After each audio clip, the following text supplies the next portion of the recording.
Today is Chav Zayin Adar, the day that on one hand seems to be the greatest tragedy that hit the world. We know the Rebbe brings down in Basi Lagani that the passing of a tzaddik is even, according to some opinions, worse than the destruction of the Beis HaMikdash. For those of us who remember years and years of the Rebbe's teachings, suddenly when you couldn't see the Rebbe physically, it would seem that this is the greatest tragedy. I remember hearing a Farbrengen by Rabbi Label Groner, who said that as Chav Zayin occurred and the Rebbe stopped speaking, he did some research. And Rabbi Groner was a big chassid. He was always very positive. A chassid, of course, is a happy person.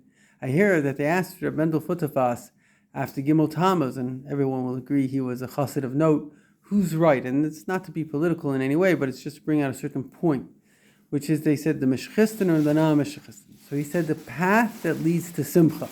So there's no question that Simcha is a chassid and depression is the opposite of a chassid. So we need to understand, and in a way that causes Simcha, what is Chav Zayin Adar and what is the message to us.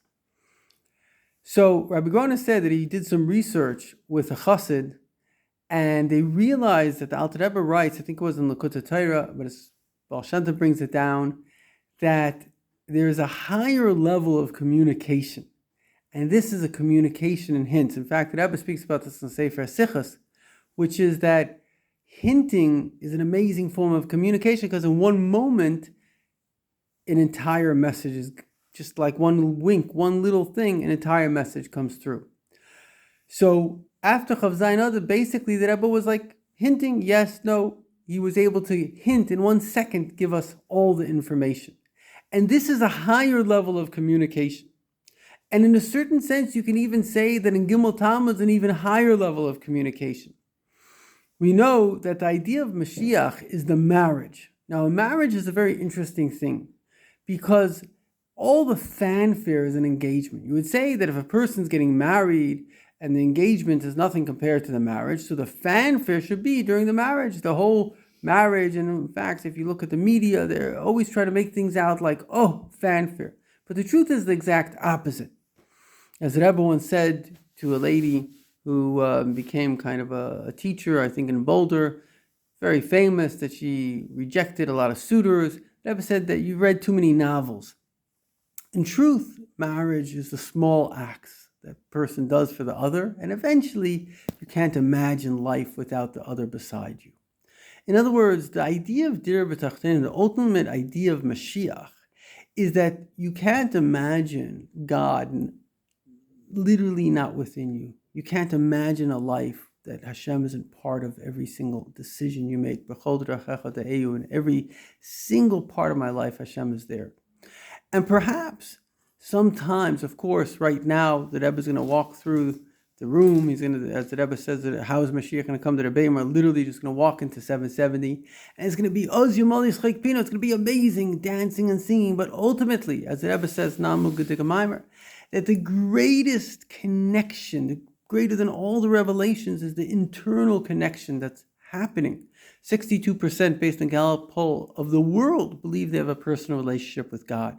So maybe even Gimel Tammuz allowed a new dimension of the Rebbe and of the Eibishter to connect to us in a way of Mashiach itself. So I'll conclude with a little story.